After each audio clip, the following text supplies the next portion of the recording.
Today's presentation shares some details to assist in understanding denial-of-service attacks. A denial-of-service (DoS) attack occurs when legitimate users are unable to access information systems, devices, or other network resources due to the actions of a malicious cyber threat actor. Services affected may include email, websites, online accounts, example, banking, or other services that rely on the affected computer or network. A denial-of-service condition is accomplished by flooding the targeted host or network with traffic until the target cannot respond or simply crashes, preventing access for legitimate users. DoS attacks can cost an organization both time and money while their resources and services are inaccessible. There are many different methods for carrying out a DoS attack.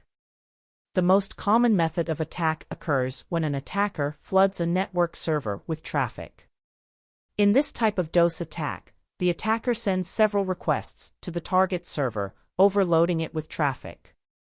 These service requests are illegitimate and have fabricated return addresses, which mislead the server when it tries to authenticate the requester.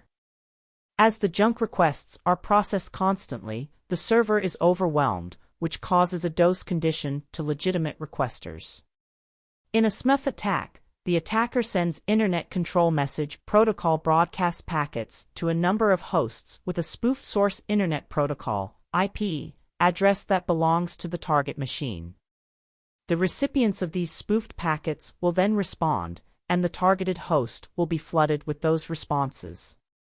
A SYN flood occurs when an attacker sends a request to connect to the target server but does not complete the connection through what is known as a three-way handshake, a method used in a transmission control protocol (TCP/IP) network to create a connection between a local host/client and server.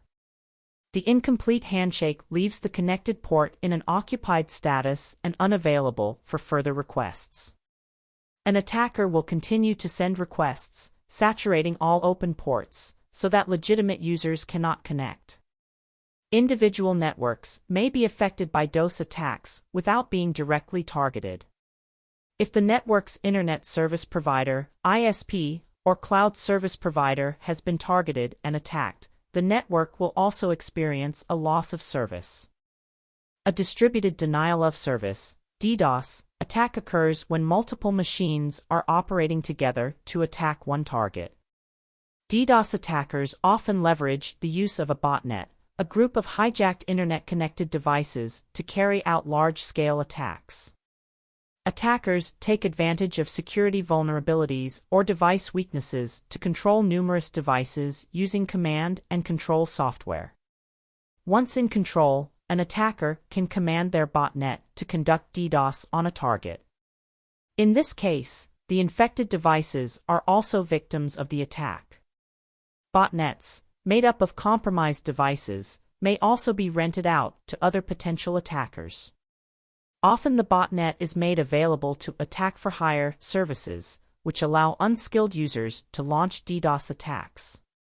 DDoS allows for exponentially more requests to be sent to the target, therefore increasing the attack power. It also increases the difficulty of attribution, as the true source of the attack is harder to identify. DDoS attacks have increased in magnitude as more and more devices come online through the Internet of Things, IoT.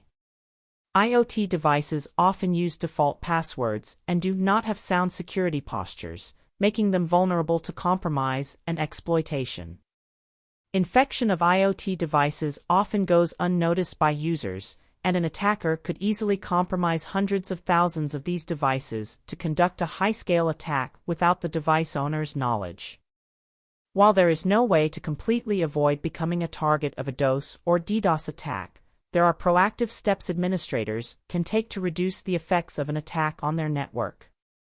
Enroll in a DoS protection service that detects abnormal traffic flows and redirects traffic away from your network. The DoS traffic is filtered out, and clean traffic is passed on to your network.